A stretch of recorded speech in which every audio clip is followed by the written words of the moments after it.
boys and girls. Do you know what time it is? Well, I'm going to take my mask off because it's just me and Miss Shannon and we're far apart.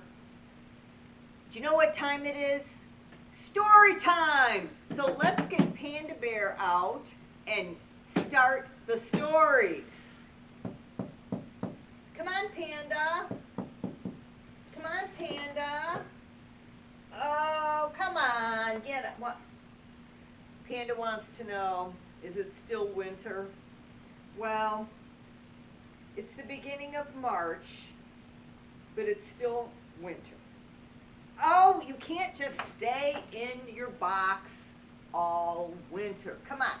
Spring is coming, and that's kind of what our stories are about today. Okay? All right, come on. Welcome the boys and girls with me. You want to take your scarf off? Okay. All right. Welcome, welcome, everyone. Now you're here, we'll have some fun. First we'll clap our hands just so, then we'll stretch and touch our toes. Welcome, welcome, everyone. Now you're here, we'll have some fun. All right, Panda, now you're getting happy. Yes, okay. Oh, all right. You know, Panda, he always wants his binoculars. All right, you can look.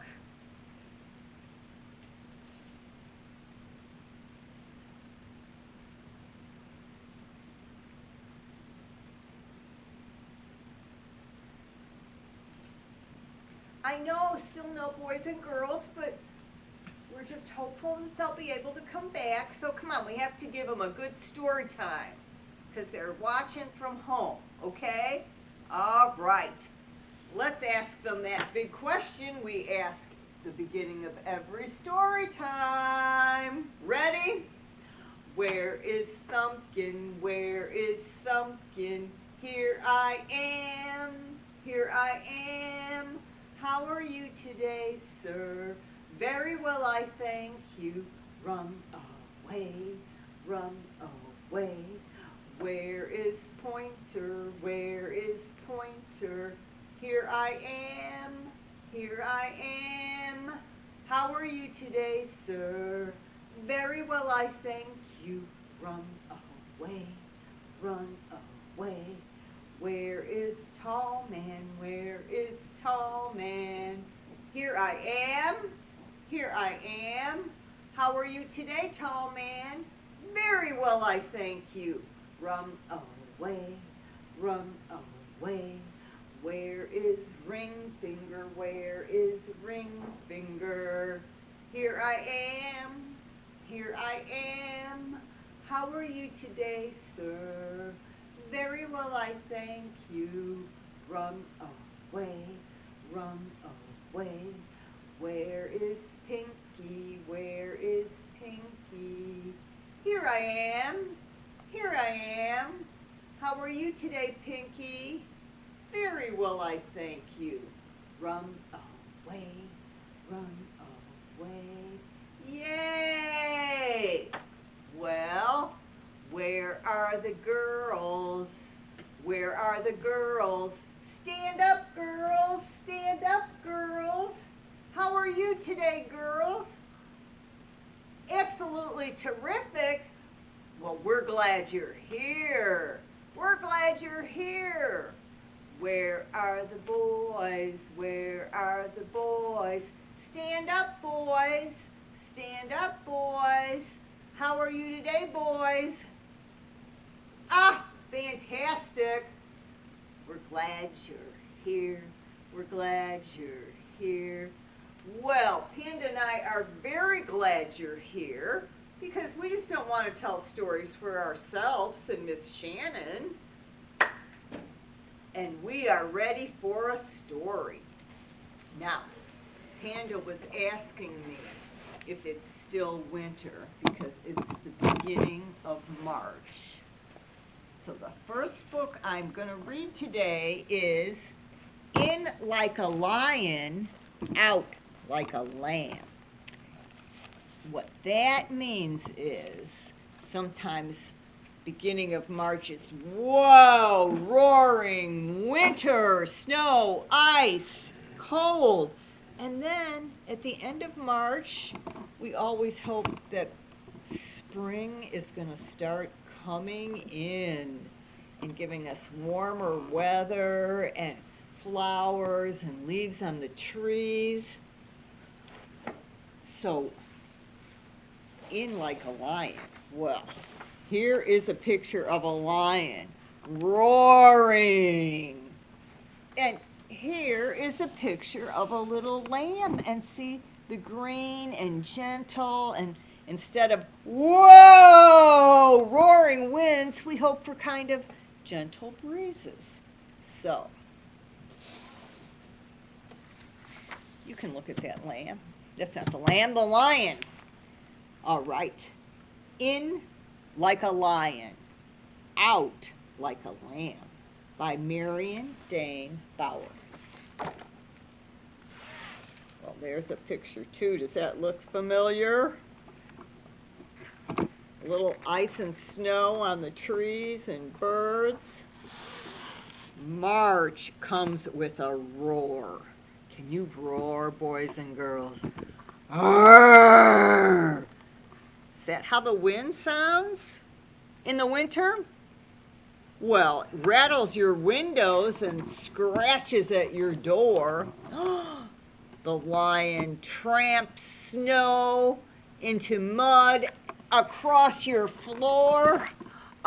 March comes with winter clinging to its tail. He scatters sleet, sometimes even hail. And he says, "Ha! Were you expecting spring? Well, we were hoping. Reach for your slickers." That's raincoats. March comes with a pounce and a growl. Just step outside and hear him howl. If you howl back, will he go away? Not very likely. This lion means to stay and stay and stay. Then, one soft morning, wind gives way to breeze. Buds pop out on the trees, and the air is full of chickadees and bumblebees. And the lion takes a whiff and a sniff and lets out an enormous achoo sneeze. And guess who comes riding and gliding and striding in on that achoo? It's a lamb. So, where will the March lion go? Will he wander to and fro, defeated and lost, predicting frost? Or will he skulk through the greening grass, eyes scheming, teeth gleaming, waiting for the lamb to pass? No, never. This fellow is much too clever. He finds himself a sunny spot.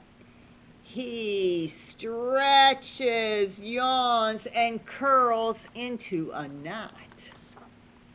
And that rumbling noise you hear? Never fear. The lion is done roaring. And now he's snoring. At least until next year.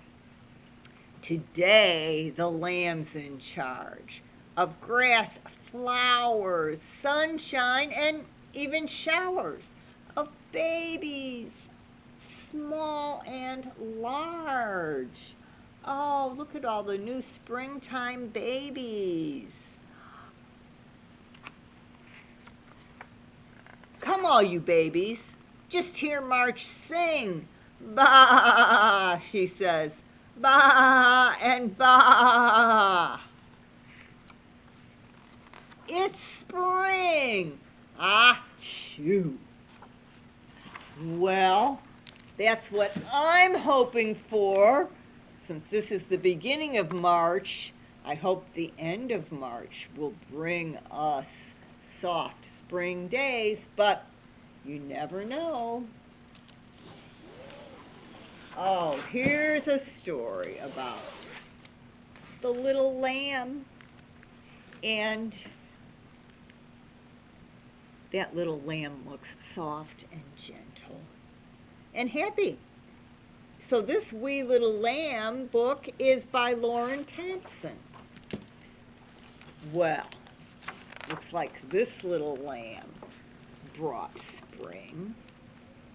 It was spring in the meadow, and the wee little lamb was all brand new. The wee little lamb was a shy little lamb.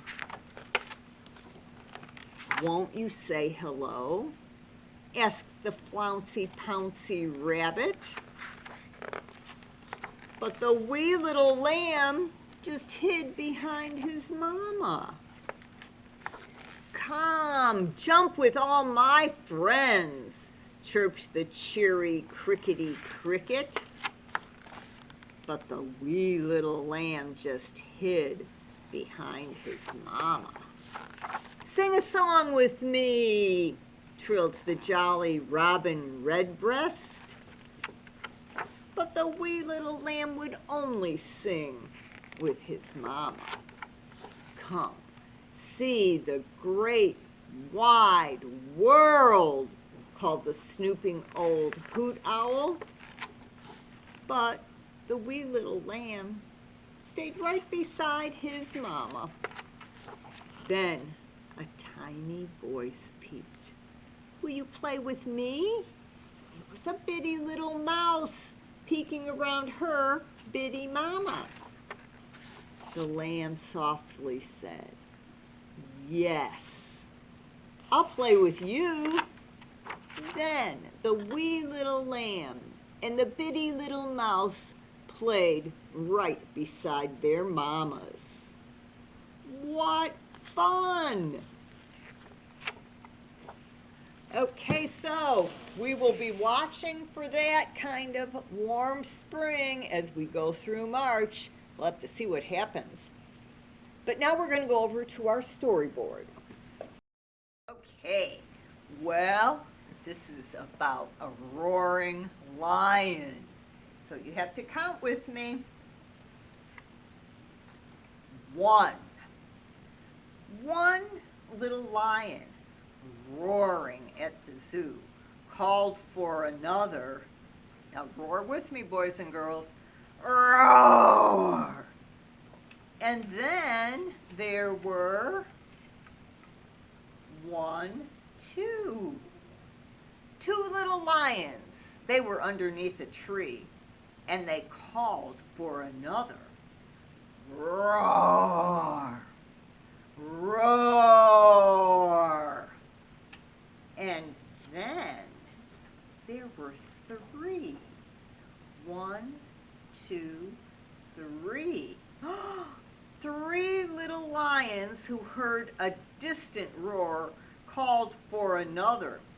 Roar! Do this with me, boys and girls. Roar! Roar! And then there were 1, 2, 3, 4. 4 little lions, happy and alive. They called for another. Roar! I can't hear you, boys and girls. Louder. Roar! Roar! Roar! And then there were 5 little lions. And they may be tired of roaring, but let's give one more roar. Let's give 5 roars. Roar! Roar! Roar! Roar! Roar! And we hope the only lions roaring are in the zoo. And we hope the lions are tired of roaring for winter weather too. But It's just the beginning of March, so I think we're going to have to wait a little while for spring, but we certainly hope it's coming soon. Okay, boys and girls, we have time for one more story, and this is about a lion. And this is the story, well, it's very much based on Little Red Riding Hood, but with a safari twist in Africa. So this book is Little Red and the Very Hungry Lion. This is Little Red. Today she's going to be gobbled up by a lion? Well, this is the lion, and that's what he thinks is going to happen anyway. What do you think? Well, let's find out. One hot morning, Auntie Rosie woke up covered with spots. Well, there was only one thing for them, spot medicine. So, ring, ring, ring. Oh, she's calling somebody. Little Red.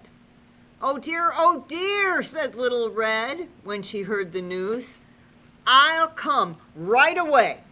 So, she put some spot medicine in her basket and waved goodbye to her daddy.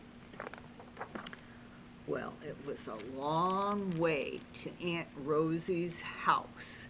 Little Red walked under the giraffes, over the sleepy crocodiles, and past the chattering monkeys.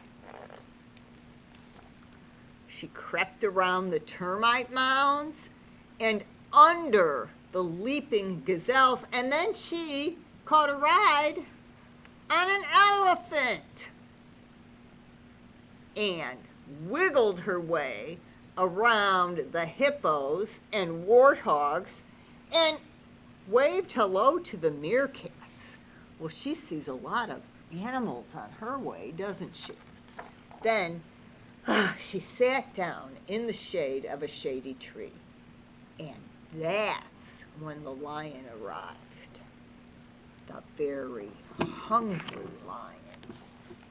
Hello, purred the lion. Where are you going? Well, to visit my auntie who is covered in spots, said Little Red. And in the time it took for his tummy to rumble, the very hungry lion had cooked up a very naughty plan. Well, here's his plan. 1, sneak off to Aunt Rosie's house. 2, hide in her cabinet. No, hide her. Lion, hide Aunt Rosie in the cabinet?